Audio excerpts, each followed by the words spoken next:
a testimony of what God's been doing in their life this morning. So Kadri, I'd like to invite you up. Kadri's just going to be sharing what God has been doing in her life of late.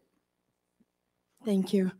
I will be using my notes because I need to stick to the shorter version of this story, so apologies for the phone.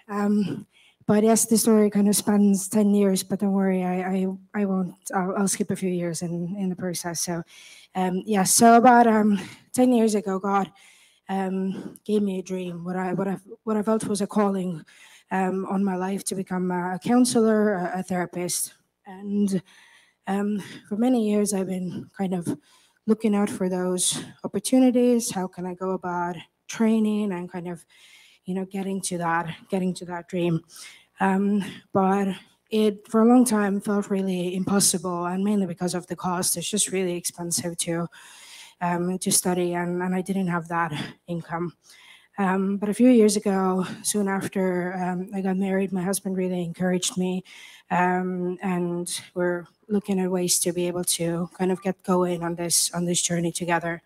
And so in the process, I completed 2 sort of short foundation courses in counseling, and it really affirmed that this is where I should be. This is what I should be doing. But I knew that I would need to follow those courses up with at least another 2 years. And to financially be able to manage that, it would need to be a master's level course. And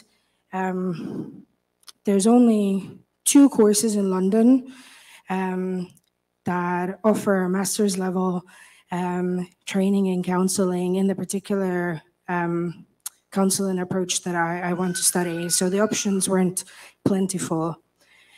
But after the short courses I did, I really felt like, well, this is my time. I've got this momentum. I really want to keep going with this as soon as possible, just keeping it. So I was really keen on starting it, actually initially last September. And I would have been on maternity leave at the time. I thought, well, perfect, right? I'm not working. This course is part-time. Surely I'll be able to manage taking a day to go to school. Well, somehow I managed to miss the application deadline for my first choice university that year. And I got rejected from the second available program. And I was really disappointed, but also really scared that I'm losing momentum. It's not happening. Maybe it's not going to happen. I'm going to just kind of lose out on all of that. But I did my best to kind of refocus and trust and just believe that, well, maybe it's not the right time. Maybe God has a better timing for this. And some of you know we had quite a challenging first several months with baby Mia last year. And so thank God I didn't get in, because there's no way I would have been able to manage that last year. But I was still very, very committed to making sure that I am moving forward with this dream. And so last autumn, I put in an application to that first choice university that I missed the year before. I got my application in, I got an interview. I felt the interview went very well.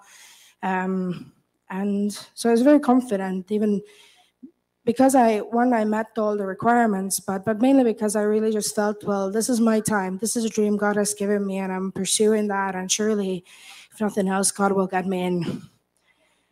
But in March, I got an email saying, well, I'm very sorry, but we will not be taking your application further.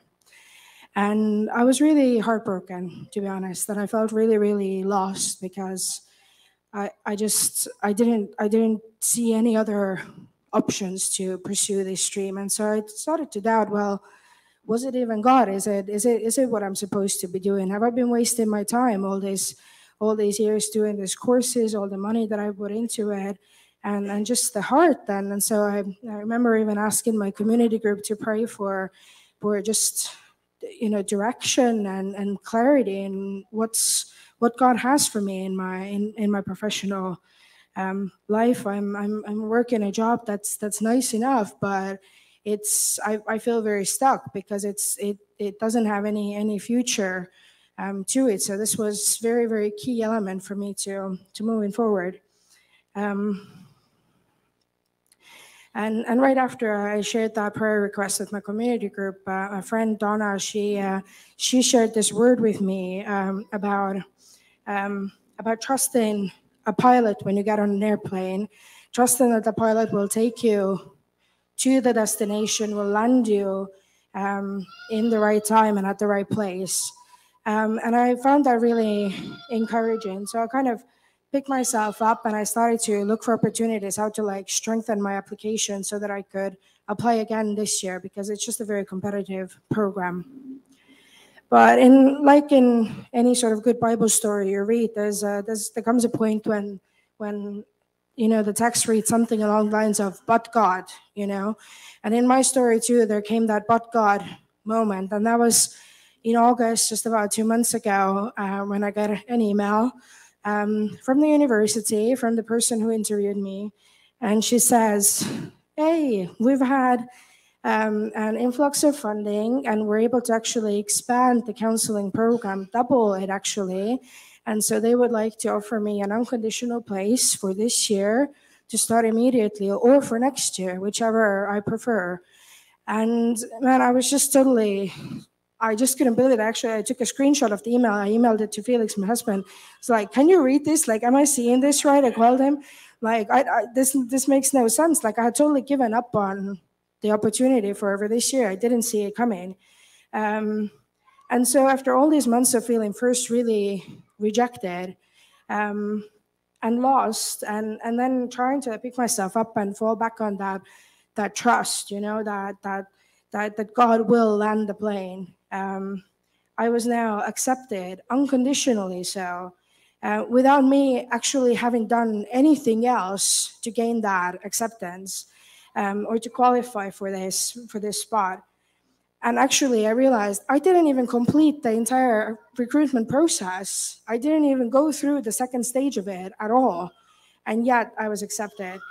And so I couldn't be more grateful, because God has really reassured His plan for my life, that I did in fact hear Him all those years ago, but also that He will do it for me.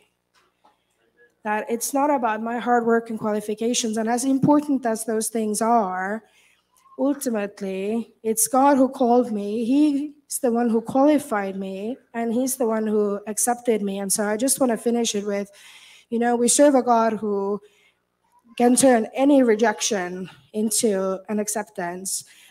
So I hope you're encouraged by this story. If you felt rejected or you're not seeing a way out, wherever you're at, He will